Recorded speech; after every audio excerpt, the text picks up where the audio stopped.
Үзэгч та бүхэн сая би хинбэ гэдэг бичлэгийг хүлээн авч үзлээ. Тэгэхээр энэ бичлэгийн дээр бол нэгэн эрхэн олон хүний дүрд хувирч байгаа. Тэгэхээр ер нь хүн амьдралынхаа туршид 3-аас доошгүй дүрд орж хувилж жүжиглж амьдарч байдаг юм байна. Нэгсэндээ хүн гэдэг амьтан чинь жүжигчин юм байна. Тэгэд өөрийнхөө тоглож байгаа тэрхүү дүрүүдийг 100% хүртэл нь одоо жүжигчин хүн өөрийнхөө дүрийг одоо үнэхээр чадварлаг сайн 100% хүртэл нь одоо бүтээх ёстой байдагчлан хүн ч гэсэн өөрийнхөө тоглож байгаа дүрүүдийг үнэхээр чадвартай сайн бүтээж авах хэрэгтэй байдаг юм байна. За тэгээд таныг одоо дүрээ хэрхэн зөв сайн бүтээж чадах уу? Тэгээд мөн одоо цагаа хэрхэн зөв төлөвлөж чадах вэ? Би хинбэ гэдгээ хэрхэн сайн зөв ойлгож чадах вэ гэдэгт тань туслахаар мэдээллийг өгөхөөр манай жаргалмаа студид хүрэлцэн ирлээ. Өглөөний мэнд хүргэе. Өглөөний мэнд хүргэе. За саяны бичлэгийг үзсэн. Би ч гэсэн дотроо бодлоо. За жаргалмаагийн хувьд амьдралдаа хэдэн дүрд тоглодог вэ? За тэгэхээр үзэгчд маань ч гэсэн гайхаж байгаа. Дүр гэхэлэр одоо бид нар ямар жүжигчин биш те гэд. Яг үнээрхтэй бид нар гэртээ очихоор нэг өөр дүр тоглолцдог. Ажил дээрээ бас нэг өөр дүр тоглодог. Одоо тухайлах юм бол миний хувьд юу гэдэг гэртээ очихоор мэдээж айлын сайн эхнэр болох ийм дүр тоглоно. Заав ээжиндээ очихоор айлын сайн охин болох хэрэгтэй болдог. Ажил дээрээ очихоор амжилттай ажилтан болох хэрэгтэй болдог. За ингээ нэг хичээл зааж байгаа үед үнэхээр сайн багш байх хэрэгтэй байна. Тэгээ сурж байгаа үедээ сайн сурагч явах хэрэгтэй. Тэгэхээр нөгөө нэгсэндээ ер нь бол хүмүүсийг хараад хад хамгийн багадаа 3-аас 4 дүр бүтээдэг. Тэгээ бүр дээрэс нь нийгмийн идэвхтэй хүмүүс бол бүр маш олон дүрүүд бүтээдэг тий. Одоо team юмны гишүүн, ийм олон улсын зөвлөгөө хурал, семинар одоо юу гэдэг клуб гэл тий. За тэгэхээр энэ бол бидний амьдралаа гэж энэ амьдралыг бол модтой зөвөрлсөн байна тийм үү. За тэгээд амьдралаа зөв одоо сайхан мод шиг цэцэглүүлж ургуулахын тулд зорилго тавиад өөрийн гэсэн зөв зарчмыг бий болох хэрэгтэй юм байна шүү дээ. Тэгэлгээ хаа. Тэгэхээр нөгөө хүн гэдэг маань өөрөө олон дүр тоглохын тулд нэгсэндээ тэдгээр дүрүүдийг бүгдэнд нь аль болох амжилттай тоглохыг хичээдэг. Гэтэ тоглоно гэдэг маань худлаа дүр үзүүлнэ, худлаа ааш гаргана гэдгээс бол шаалга өөр тийм ээ. Тэгэхээр нөгөө энэ дээр хувь хүний зарчим маань хэрвээ зөв байх юм бол зорилго зөв тавигдаж өгдөг. Зорилго зөв тавигдах юм бол дүрүүд маань бас зөв хуваарлагдаж өгдөг. Тийм учраас хамгийн гол нь хувь хүний хувьд үндсэн суур зарчим маань зөв байх ёстой гэдэг бол маш их чухал байдаг. Тэгэл мод маань сайхан цэцгэлэх нь ажил байх юм шүү дээ. За ингээд эндээс бид нар юуг харж болох вэ гэхээр одоо аял гэртээ очихоор сайн ээж болдог, сайн аав чадварлаг ажилтан хамгийн гол нь эдгээр дөрүүдтэй та өөр хайртай байх хэрэгтэй. Эдгээр дөрүүдийг бас чадварлаг бүтээхийн тулд маш их хичээх хэрэгтэй. Ингээд нөгөө бүгдэнд нь бүтээхээр бид нарт нэг асуудал гардаг нь юу гэхээр цаг хугацааны асуудал гардаг. Яалтчгүй. Тэгэхээр зарим дөрүүдээ үнэхээр чадварлаг сайн бүтээгээд идэг, зарим дөрүүдээ орхитуулчих гэдэг. Бүгдийг нь яг тэгш тэнцүүгээр одоо бүтээж авах хэрэгтэй юм шүү дээ. Уг нь бол тийм. Гэтэл яг бид нар яг үнэндээ тэгж чаддггүй тийм. Тэгэхээр нөгөө заримдаа хэд ажилтаа анхаарлаа хандуулахаар ар гэрээ орчих гээд идэг, ар гэрлэлөө анхаарлаа хандуулахаар ажлаа орчих гээд идэг ийм асуудлууд гардаг. Тэгэхээр нөгөө цаг төлөвлөлт гэдэг маань нэгсэндээ эдгээр асуудлуудыг хэрхэн яаж шийдвэрлэх вэ? Нэгсэндээ нөгөө хязгаарлагдвал цаг хугацаагаа хязгааргүй хэрэгцээ, хязгааргүй одоо хайртай хүмүүстэй хэрхэн зориулах вэ гэдэг дээр бас гол зорилго нь тавигддаг. За аль нь чухал вэ гэж сэтгэл зүрх харилцаа оюун ухаан бие гэд ийм дөрвөн одоо зүйлээс хүн тогтож байна гэж хэлж байна шүү дээ. Тэгэхээр одоо жишээлбэл манай уянгагийн хувьд аль нь чухал гэж бодож байна. Одоо энэ дөрвөөс жишээл чиний хувьд хоёр хүний хувьд оюун ухаан ерөөлөө дөрвөлнгийн л тэнцүүгээр л авч явах хэрэгтэй болов гэж бодож байна л да. Аль нэг нь орхигдуулаад доголдуулаад байвал амьдралд ч гэсэн одоо асуудлууд үүснэ. Түүнийгээ шийдэх одоо гарцаа олж чадахгүй юм болов гэж. Яг үнэ одоо ингээд заримдаа бид нар юу гэдэг оюун ухаанаа хөгжүүлж байна гэж олон цагаар суугаад одоо хичнээн нөгөө оюун ухаандаа бүх цагаа зарцуулаад тах юм бол бие маань өвдөж эхэлдэг те. Эргээгээл нөгөө бие эрүүл болох гол маш их завдаг. За нөгөө юу гэдэг харилцаагаа сайжруулах гэж байна гэж бас нөгөө юм сурч мэдгээ бас орхитуулаад иж болдог. Тэгэхээр айл л яалтч хэрэгтэй байгаа гэдэг. Тэгэхээр энэ бүхний тэнцвэрийг олно гэдэг бол үнэхээр хувь хүнээс маш их уур чадвар шаарддаг асуудал байдаг л да. Нэг дээр нэг тэнцүү дөрөв гэх юм. Ууг нь хоёр байдаг шиг санагдах юм. Харин энэ дээр тоогоо буруу батцсан юм байна. Тэгэхээр яг энэ дээр яагаад нэг дээр нэг тэнцүү дөрөв гэж байгаа юм бэ гэхээр одоо нөгөө хувь хүнийхээ хувьд яг энэ дөрүүлэнгийн тэнцвэрээ үнэхээр та хадгалж чадах юм бол илүү хүчтэй болно гэсэн үг. Тэр утгаараа нөгөө одоо яг аль болохоор цагаа зөв хуваарлаад оюун ухаандаа цаг гаргадаг, сэтгэл зүрхээ баясгахад цаг гаргадаг, биеэ хөгжүүлэхэд цаг гаргадаг, харилцаагаа сайжруулахад цаг гаргадаг байх хэрэгтэй болчиход идэг. Харамсалтай нь бид нар нөгөө зарим цагаа зөв хуваарлж чадахгүйгаас болоод завгүй байна, болохгүй, амтсангүй гэдэг үгийг маш хэрэгэлдэг шүү дээ, тийм ээ. Тийм. Тэгээ нэг дээр нэмэх нэг тэнцүү дөрөв болж байгаагийн тайллна. Тийм гол тайлбар нь юу гэхээр одоо нэгсэндээ зөвхөн хоёрхан юм дээр анхаараад байвал бас нэг юм учир дутагдaltaа. Дөрүүлэн дээр нь анхаарах юм бол та үнэхээр амжилтанд илүү ойр хүрэх боломжтой. Мэдээч хэрэг хүн биеийн нэрвэл харилцаа нь сайн, за дээрэс нь оюун ухаанаа хөгжүүлж чадсан, сэтгэл зүрх нь аз жаргалтай байгаа хүн л мэдээч хэрэг амжилтыг бүтээж чадна. Тийм учраас энэ утгаараа 4 гэж хэлж байгааг учир нь юм байна. За нэрээ бүх чулууг яаж багтаах вэ? Энэ зурган дээр бол одоо энэ шилэнд бүх чулуу орж багтаж чадаагүй энэ жижигч чулуу байна, томч чулуу байна, элсч байна тий. Тэгвэл үүнийг яаж багтаах вэ? Энэгээр юуг илэрхийлж байна вэ? Айгу. Одоо энэ дээр юуг илэрхийлж байна вэ гэхээр энэ шилээр нэгсэндээ бидэрт нөгөө байдаг хязгаарлагдсан бол 24 цагаа илэрхийлээд байна. За 24 цагийн үнэхээр бид нар 24-нд нь идэвхтэй байдгүй бас үгүй шүү дээ, тийм ээ. Тэгэхээр 3-ны нэгтэн л ерөнхийдөө идэвхтэй байж 24 цагт маш их зүйлийг хиймээр амжуулмаар байдаг гэхдээ амжидгүй. Яг үнэ. Тэгэхээр нөгөө чулуунууд маань бидний нөгөө хийх ёстой ажлууд байгаа гэдэг, уулзах ёстой хүмүүс байгаа гэдэг, тийм. Гэтэл нөгөө бүгдээр хийх гэхээр ерөөсөө амжиж өгдөг. Тэгвэл яг энэ хязгаарлагдсан цаг хугацаанд яаж багтаах вэ гэдэг асуудал гардаг. Тэгэхээр эндээс юу гэж ойлгохмаар байна? Тэгэхээр яг зөв зурган дээр бол харагдчихээн. Эхлээд одоо том чулуунуудаа хийгээд дараа нь жижиг чулуунуудаа хийгээд дээрэс нь элсэн асгачих юм бол багтах юм болов гэж харагдчихээн. Яг он тэгэхээр нөгөө бид нар заримдаа маш олон ажлууд байдаг тийм ингээд цагсаагаар бичгээр маш олон ажлууд тэдгээрээс алийг нь хэлж хийхээ мэдгүй гинт нэг ажил гараад уцаар хүн яриад за тэрийг хийчмээр энийг хийчмээр санагддаг. Тэгэхээр нөгөө хэрвээ бид нар яг энийг цаг хугацаагаа хянаад өөрийнхөө хийж байгаа ажлаа төлөвлөхгүй байх юм бол бид тэр бүхэн маань хяналтаас гарч эхэлнэ. Тэгэхээр нөгөө яаралтай гэж байгаа ажлууд руу анхаарлаа хандуулад эсвэл одоо юу гэдэг за бошоо түргэн гэл нэг газ хийгээд байдаг. Гэтэл нөгөө сарын эцэст харсан чи хийсэн юм байхгүй байдаг тийм ээ. Тийм учраас нөгөө хамгийн чухал ажил маань юу вэ гэдгээ яг тэр ач холбогдлынхын зэрэгээр ангилаад эхлээд чухал ажлуудаа анхаарлаа төвлөрүүлээд хийж чадсан бол аяндаа нөгөө жижиг ажлууд маань завсраар нь орчноо гэсэн үг шингэжнэ гэсэн. За ингээд үзэгчдэд хүрэхээр зорьсон бидний мэдээлэл үргэлжилж байна, хараахан дуусгалааг байна. Ингээд тэсэн хугацааны дараа жаргалмаатай эргээд уулзгална.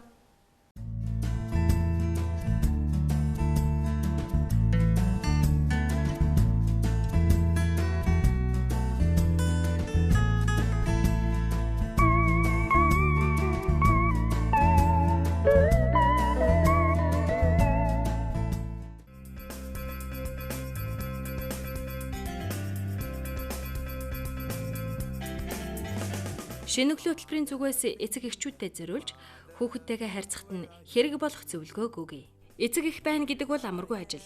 Хүүхдээ өсгөх явцдаа бид маш их ядарч туйлддаг. Энэ нь чаргагүй. Учир нь бид хүүхдүүдтэй байнга анхаарал халамж тавих үүрэгтэй. Зарим эцэг эхчүүд бид байнга л хүүхдийнхөө төлөө бүхнийг хийсэн. Гэхдээ тэд бидний хэлснээр хүснээр байсангүй гэдэг. Тэгвэл үүнд яг ямар учир байна вэ? Тэд яагаад биднээс зөрөөд байдаг вэ гэвэл бид тэдэнтэй харилцах явцдаа алдаа гаргадгаас тэр. Үглэж янших. Үглэж загнах нь хизээч хүссэн үр дүнд хүргэж байгаагүй. Тиймээс түнд аль болох олон давтан хэлэхгүй байх нь чухал. Хүүхдийнхээ асуусан асуултанд хүндэтгэлтэй харьцах. Хүүхэд биднээс хаяа залхтал яагаад гэж асуудаг. Тэр үед нь бид тэднээс залхсан мэт уцаарлангуй хариулт өгч тэднийг төвөгшөөх нь бий. Тэгвэл тэд том болоод яг л энэ үйлдэлийг өөрт чинь үзүүлэх болно. Тиймээс хүүхдээ юмсыг таны мэдхийг оролдож байгаа ариухан сэтгэлийг нь байнга хүндэтгэж тэдэнтэй халуухан дотн байхыг хичээх хэрэгтэй. Тэд ч бас хариуг нь ирээдүйд танд яг л тэгж барих болно гэдэгт итгээрэй. Хүүхэдтэйгээ тоглож ярих. Хүүхэд харагдаж байгаа шигээ жаахан биш байдаг. Тэд заримдаа биднээс ч илүү ухаантай байж юмыг үнэлж дүгнэж байдаг. Хаяа бид хүүхэдтэйгээ ярихдаа жаахан хүүхэд шиг хоолоогоо шахан дуугарч тэднийг өхөрдөг. Гэвч бид тэдэнд ямар санагдах бол гэж хизээж боддоггүй. Энэ үед хүүхдийн зэвүү хурж тэднийг жаахан гэж басамжилж байгаа мэт сэтгэл төрдөг байна. Маш их завгүй байх. Завгүй ажилтай байх үед хүүхдүүд маань хажууд ирж элдв зүйлс асууж шалгааж эсвэл хамтдаа тоглоё гэж гуйх үед нь бид тэднийг загнадаг. Чиний төлөө гэр орноо авч явахын төлөө ажил хийж байгааг минь ойлгож байна уу гэж уцаарладаг. Гэвч хүүхдийн чинь танаас асуугаад байгаа тэр зүйлс тэдний хувьд ч бас маш чухал гэдгийг санаж хэдий завгүй байсан ч гэсэн тэдний яриаг дуустал нь сонсхийг зөвлөе. Тэд бол бидний л адил өөрсдийн бяцхан ертөнцийн завгүй байж бүхнийг таньж мэдхийг эрмэлзэж байгаа бяцхан суутнууд юм шүү дээ. Уурлаж хашгирах. Хүүхэд л болсон хойно тэд алдаа гаргана. Бид ч том болсон хэдий ч алдаа гаргасаар л байдаг шүү дээ. Гэтэл юуг л тэдэн рүү дайрч давшилж хашгирах нь тэдний өөртөө итгэх итгэлийг нь алдагдуулж улмаар тэдний ирээдүйд муугаар нөлөөлдөг юм шүү. Mother finger, where are you?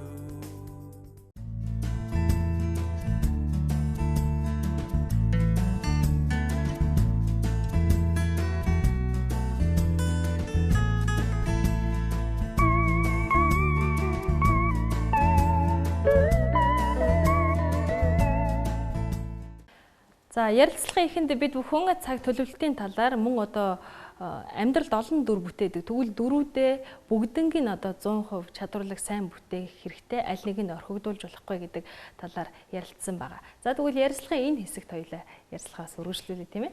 Ер нь одоо жишээлбэл чулуу илсийг шилэнд ингэж багтаавал зөв байх нь үүнтэй адилхан 24 цагт одоо хийж барагддаггүй тэр олон ажлыг зөв дараалан зөв дарааллын дагуу зөв төлөвлөж чадвал одоо 24 цагтаа маш их ажлыг амжилж чадах нь шүү дээ. Тэгэхээр нөгөө бид нар өмнөх дугаараар бас ярьжсэн те хэдийгээр бидний орлого хязгаарлагдмал байдаг ч гэсэн бидний хэрэгцээ хязгааргүй байгаад байдаг. Хэрвээ мөнгөө зөв хуваарлж чадах юм бол бид нар бас бүх хэрэгцээнд айл болохоор зарцуулах боломжтой байдаг. Яг түүнтэй ер нь бол их ойролцоо. Тэгэхээр бид нар шийдэл нь юу байх вэ гэдэг асуудал гарч ирж байгаа.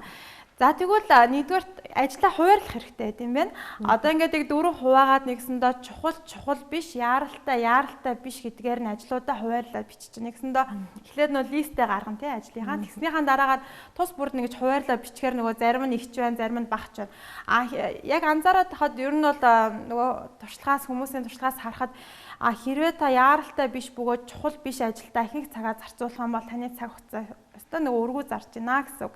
Харин та ихэнх цагийнхаа 65-аас 80%-ийг хамгийн чухал бөгөөд яаралтай биш ажил дээр анхаарлаа хандуулах юм бол илүү үр бүтээлтэй байдаг гэдэг. Одоо тухайлах юм бол бид нар одоо гадаад хэл сурна гэж ярьдаг тийм. За одоо ялангуяа англи хэлийг сурах хэрэгтэй байна гэл. За одоо сурмаараа ингээл яваад байдаг. Гэтэл сурахгүй л байдаг. Тэгэхээр нөгөө энэ маань яагаад бид нар сурахгүй байгаа гол шалтгаан юу вэ гэхээр нөгөө өдөр тутамдаа түүндээ цаг зарцуулахгүй байгаас болдог. Уг нь чухал гэдгийг мэдээд байгаа. Гэтэл нөгөө магадгүй яаралтай гинтийн ажил гарч ирээд нөгөө ажлаа шууд хоошин тавьчих чаддаг тий. Тэгэхээр бид нар нөгөө гол хэтийн чухал ажилдаа анхаарлаа хандуулаагүйгээс болоод нөгөө маань хэдэн жилээр ч хоошлно. Тэгээ магадгүй хизээч сурахгүй. Тийм учраас мэдээж зэрэг яаралтай чухал ажлууд ч гардаг. Чухал бөгөөд яаралтай биш ажил руугаа ер нь ихийг цагаа зарцуулах хэрэгтэй болдог. Гэхдээ ямар ч байсан өдөрт дор хаяж одоо юу гэдэг 10-аас 20 минутыг ч юм уу ядаж одоо хэл сурахад бол хэрвээ тэр хүн хэл сурахаар зорж байгаа бол тий. Эсвэл одоо юу гэдэг ирээдүйдээ маш том хувийн компанитай болно гэж бодож байгаа бол тэр хүн хэрвээ бодоол ивэл хизээч биелэхгүй. Тэгэхээр өнөөдөр жижигхэн ч гэсэн нэг алхмыг нь хийж эхлэх нь чухал байдаг. Тийм болохоор тэрэндээ бас цаг зарцуулж. Нэг дор их том амжилтанд хүрчихгүй өдөр тутам багаар амжилтынхаа төлөө ураг шалгах юм бол амжилтанд хүрэх нь. Тэгэлгүй хаа яг ялангуяа Япончуудын бол алтан дүрэн байдаг те алхмаар сайжруулалтыг хийж явж идэг. Магадгүй бидний хувьд болохоор ингээ огцом хурдан амжилтанд хүрэх гээд яарад тэрнээс болоод алдах тохиолдол маш их байдаг. Тийм учраас ингээгүй тул өдөр тутам тэр чухал ажилдаа заавал цаг зарцуулж байгаараа гэсэн хамгийн гол санаа байна. Мэдээж хэрэг хүний амьдралд нэг хажуугаар нь одоо яаралтай гэсэн нэг чухал биш ажлууд зөндөө гарч ирж идэг те бас шийдгээсээр аргагүй байдаг тэгэхээр бол 7 хоног бүрийн календарчилсан төлөвлөгөө гэж энэ календарыг бол 7 хоногоор нь гаргаад төлөвлөгөөгөө боловсруулах хэрэгтэй байна шүү дээ. За жишээлбэл одоо даваа гарагт би ийм ажлыг амжуулна. Гээд ингээд нэм гарыг хүртэлх ажлуудыг амралтын 2 өдрөө ч гэсэн яаж зугаатай хөгжилтэй байдлаар гэр бүлийнхэнтэйгээ сайхан амарх уу гэдэг төлөвлөгөөгөө ч гэсэн гаргачих хэрэгтэй байна. Ер нь хүн төлөвлөгөөнийхөө дагуу амьдрах юм бол аз жаргалтай бөгөөд амжилтанд хүрэхэд илүү ойртот байх нь тийм.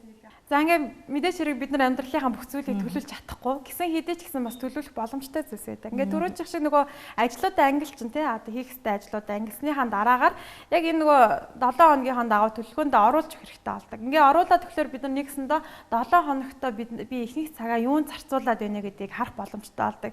Энэ дээр жишээлбэл өнгөөр ялгцсан байгаа тий. Тэгэхээр нөгөө би одоо юу гэдэг өөрийнхөө хувь хүний хөгжүүлэх ажилдаа яг тичнээ цаг зарцуулсан гэх юм бол би нөө цэнхэр өнгөөр тэмдэглэдэг ч юм уу. За эсвэл одоо юу гэдэг найз нөхдөйгээ уулзах цагийг ягаанаар тэмдэглэдэг ч юм уу, шараар тэмдэглэдэг ч юм. Ингээд тэр бол тухайн хүний сонголт. Тэгэхээр нөө өнгөөр ингээд ялгаад өгчгөөр ер нь би магадгүй ажил гээд ар гэрээ мартчихад байгаа юм биш байгаа. Эсвэл одоо юу гэдэг бие хөгжүүлж гин гэдэг оюун ухаанаа хөгжүүлэхээ мартчихад байгаа юм биш байгаа гэдгийг нөгөө том зургаар харах боломжтой болдог. Тэгэхээр нөгөө яг компьютер дээр суудаг ажилтан хүмүүс компьютер дээрээ хийж болно. Эсвэл зүгээр гэртээ ч гэсэн цаас харандаан дээр сайхан гаргаж агаад ерөөхдөө 7 хоногоор хянах боломжтой. Ялангуяа нөгөө эцэг эхчүүд маань хүүхдүүдтэй бас багаас нь энийг ойлгуулад хэлээд өгчих юм бол хүүхдүүд маань өөрсдөө нөгөө багаасаа цагаа зөв хуваарлах боломжтой болчтой. Тэгэхээр нөгөө энийг одоо ялангуяа том насан турш хүмүүс ярихаас илүү баг хүүхдүүд багаасаа хөвшүүлчих юм бол илүү их үр дүнтэй гэж би бас боддог. Яг зөв. За зөв хандлага гэж байна те. За энэ дээр болохоор бид нар одоо нөгөө түрүү ярьсантай одоо миний хувьд өнөөдөр яаралтай чухал ажил байна. Гэтэл нөгөө хитийн чухал ажил байна. Тэгэхээр би одоо энийг хийчихээр тэр нь орхигдчих гээд байдаг. Тэрийг хийчихээр энэ орхигдчих гээд байдаг. Тэгэхээр нөгөө одоо ажлуудаа нэгтгэх гэдэг их чухал агаад байдаг. Нэгсэндээ одоо сүүлийн үед нөгөө цагаан эмнэхийн тулд ялангуяа хоёр юмыг нэг дор хийх гэдэг хандлага бас байгаа гэдэг. Жишээлбэл одоо өглөө фитнест явахдаа өнөөдөр уулзах хэрэгтэй хүнтэйгээ тэнцэнэ цаг болцож болно. Одоо заавал тусдаа нөгөө цаг гаргаад уулзах гэжсэнээс өөрөө нөө тасгал хөдөлгөөнөө чи чинь тасгал хөдөлгөөнөө хийнгээ нөгөө уулзах хэрэгтэй найзтай уулзчих болно. Тийм байлаа. Хоёулаа фитнесээ хийнгээ ажиллаа ярьж уулзаж болох нь шүү дээ. Тэгэхээр нөгөө магадгүй фитнес зориулж байгаа 20-30 минутаа нэгэсэндээ нэг сумаар 2 туулаа буу. Тийм. Тэгэхээр энэ дээр бол бид бүхэн хэвшмэн сэтгэлгээгээ эвдэх хэрэгтэй байна. Одоо нэг хүнтэй уулзах хэрэгтэй, эсвэл одоо ажил хэргийн жоохон ч гэсэн зүйлийг ярих хэрэгтэй гэхээр заавал одоо нэг кафе суудаг ч юм уу нэг ширээний ард нэг албан маягтай байх гэдэг. Ингийн найз нөхөдтэйгөө нэг ажил ярих гэжсэн бол фитнест жишээлбэл тухайн ажлыг яриад амжуулчих болох юм шүү дээ. Аль алинд нь эрүүл мэндэнд тустай. Тэгэхээр одоо юу гэдэг за амралтын өдрүүдээр ууланд гарч болно. Ууланд гарангаа нөгөө уулзч амжаагүй хүмүүстэйгээ уулзч болно. За үнэхээр нөгөө ер нь бол хүн орчноо солиход илүү их шин санаа их төрдөг. Тийм болохоор бас 7 хоногт аль болох хийж үзээгүй шин юмнуудыг бас хийж үсгийг хичээж явах хэрэгтэй гэж бас яг энэ төрлийн мэргэжлүүд маань зөвлөдөг. За ингээд зарим үед за надад ямар ч зав байхгүй гэж үргэлж ярьдаг хүн байдаг тийм үү. За яаж цаг гаргахаа би мэднэ гэд. За болгоё бүтээ цаг гаргая гэдэг ч хүн байдаг. Нэрээ та аль нь юм болоо? Би аль нь юм бэ гэдэг асуултыг үзэгчид маань яг энэ мөчөд өөрсдөө тавиад үзээрэй те. Тэгэхээр энэ дээр нөгөө жаргалмаагийн хувьд мэдээж бол болгоё бүтээ цаг гаргая гэдэг үү гэж хичээдэг. Гэтэ яг үнэхээр зарим үед амжихгүй зүйл байдаг л да. Тэгэхээр ингээд амжихгүй одоо хэрвээ зарим үед ингээд миний ажил бүр ихсээд нөгөө ажлаа амжуулж чадахгүй болох юм бол би эргээд нөгөө хуваарлалнаар эргэж хяндаг. Ер нь би миний хуваарлал буруу болоод байгаа учраас л би ингээд ажлуудаа амжуулж чадахгүй. Эсвэл магадгүй зарим үед би нөгөө юунаас бол цагаа зарцуулдаг л магадгүй нөгөө бусдад яг амлалтандаа хүрхээ өөрийнхөө ажлыг хойшлуулах тохиолдол байдаг. Тэгэхээр би яг эндээс юуг сурсан бэ гэхээр ер нь би үнэхээр өөрөө хийж амжихгүй байгаа ажлаа найздаа ч юм уу уучлаарай би амжихгүй нэ гэдэг эртгэн шиг хэлчих нь их чухал аваад байдаг. Тийм болохоор тэгвэл нөгөөнийхөө ажлыг ч олохгүй өөрийнхөө ч ажлыг бас олохгүй болдог. За тэгэхээр яг энэ дээр нөгөө гэр бүл 40% гэж байна тийм. Яг энэ бол зөвөр нөө жишээ авчихсан тийм. Тэгэхээр одоо завгүй гэдэг үг маань өөрөө залхуу дургу хоёрын дундаас гарсан үг гэдэг те. Тэгэхээр аль болохоор та завгүй гэдэг үгийг хэлэхгүй байхыг хичээж агаарэ гэж бас. Үнэхээр боломжгүй юм байвал ямар ч учраас магадгүй миний төлөвлөгөөнд ороагүй учраас би энэ удаа хийж амжихгүй нэ гэд тэрийг астыг чинь. Тэрнээс одоо шууд л завгүй гэж шууд хаалт гэж бас болохгүй байна тийм ээ. За энэ ямар хөгжилтэй зураг вэ? Нэрэл хотгор гүдгэр гэдгийг юмыг ер нь аль талаас нь харахаас шалтгаалаад тий юм альва юм хоёр талтай гэдгийг л харуулсан зураг ба шүү дээ. Жишээлбэл хоёр хүн нэг юмны хоёр талд гарчвал өөр өөрсдийнхөө л харна тий. Энэ хоёр хүн жишээлбэл нэг нь хотгор гэж яхад нэг нь гүдгэр гин. Нөгөө талд нь гарчхад хоёулаа хотгор байна гэж хэлж байна. Хоёулаа гадна талд нь гарчих юм бол хоёулаа гүдгэр байна л гэж хэлэх нь шүү дээ. Тэгэхээр аль ямар нэг юмыг хоёр талаас нь аль талаас нь харж дүнжээл гэсэн үг шүү дээ тийм тэгэлгүй одоо нөгөө өмнөх зурагаас л үргэлжлэл гэсэн үг л дээ нэгсэндээ хэрвээ завгүй гэж завгүй яваал байдаг үнэхээр хандлага өөрчлөх асуудал байгаа тэн дээр үнэхээр би надад цаг хугацаа байдаг энийг би хуваарь чаднаа гэж бодох юм бол танд цаг байж л байдаг тэгэхээр нөгөө асуудлыг аль талаас нь харж авах хэрэгтэй тэгэхгүй нөгөө нэг талаас нь хараад асуудал хандаж болохгүй гэсэн үг. Нөгөө талаасаа бас нөгөө цаг төлөвлөлтөд буруу хийснээс болоод хүмүүсийн дунд маргаан их үүсдэг. Ялангуяа ажил дээр тий. Одоо ингээд миний ажил, чиний ажил гэдэг байдлаар ханддаг. Хэрэв хоёулаа ярилцж байгаад ажлуудаа масаа хуваарлаад төлөвлөлөд авчих юм бол энэ дээр ямар нэг үйл ойлголцол гарахгүй гэсэн үг. Тэгэхээр нөгөө аливаа асуудал бид нар ер нь аливаа зөрчил гэдэг бол асуудлыг хоёр талаас нь хараад байгаас л үүсдэг. Тийм болохоор асуудлыг хоёулаа хоёр талаас нь харах нь их чухал байгаа гэдэг. Яг энэ зурган дээр байгаа шиг. Тэгэхээр яг энтэйгээ холбоотойгоор бид нар нөгөө хандлага өөрчилж чадах юм бол хандлага амжилт хоёр маань хоорондоо шууд хамааралтай байдаг. Тийм болохоор амжихгүй бүтэхгүй болохгүй гэдэг үгийг аль болохоор үгийн сангаас хасах хэрэгтэй. Тэрийг хасахын тулд харин та цаг хугацаагаа зөв хуваарлаж гол чухал гэж байгаа зүйлстэй өдөр бүр заавал цаг гаргаж явах хэрэгтэй. Энэ бол хамгийн чухал санаа. Тэгэхээр хийхийг хүсэж байна, хийх арга замаа хайж байна, үүнийг заавал хийнэ гэдэл бодоод яваад байх юм шүү дээ, тий. Одоо нөгөө мэдээч яг ингээ ажиллаад өмнө яг төлөвлөлтгүй хуваарлтгүй байсан хүмүүсийн хувьд ингээ шууд хуваарлаад төлөвлөл хянаал гэхэд мэдээч хэцүү л дээ. Одоо өмнө тэгдэггүй байсан ингээд за ингээ урсгалаараа ч юм явдаг хүмүүсийн хувьд. Тэгэхээр мэдээч энэ бол эхний хувьд үед танд хэцүү байна. Гэхдээ та энийг үнэхээр хүсчил байх юм бол эхний хувьд хэцүү байна. Заримдаа чадахгүй болно. Гэсэн ч гэсэн үнэхээр хүсчил байх юм бол баг багаар энийг хийгээд хөвчнэ гэсэн. Тэгээ аяндаа нөгөө таны өдөр хоногудад нэгэсэндээ та өөрөө өдөр хоногуудыг өөрөө удирддаг болно гэсэн. Тэрнээс биш нэг цаг хугацаанд баригдалгүйгээл араас нь оролдожгүйгээд тахын нэр бишээ гэсэн. Тийм болохоор аливаа асуудлыг бол хяналтандаа байлгах их чухал байдаг. За ингээд жаргалмаа та бүхэнд их сонирхолтой зөвлөгөө өглөө. Баярлалаа. Тэгэхээр ер нь хүн амьдралынхаа туршид олон дүрийг бүтээдэг гэсэн. Тэгэхээр дүр тус бүрээ 100% амжилттай бүтээхийн тулд би хэн бэ гэдэг хүний олж мэдхийн тулд бас хандлагаа өөрчлөх хэрэгтэй юм байна. Цагаа зөв төлөвлөх хэрэгтэй юм байна, тийм ээ. Ингээд аяндаа одоо таны амьдрал зөвшрээд төлөвлөгөөний дагуу цаг хугацаагаа зөв одоо зохицуулж чадсныхаа дагуу амьдрах юм бол амжилтанд хүрэж болох нэ гэдэг ийм сайхан зөвлөгөө өглөө. За тэгээд дараагийн дугаараар жаргалмаатайгаа дахиад уулзсан. Мэдээж жаргалмаа та бүхэнд илүү сонирхолтой мэдээллүүдийг хүргэх болно. Урилга вилавч хүрэлцээрсэнд баярлалаа. Амжилт хүсье. Баярлалаа. За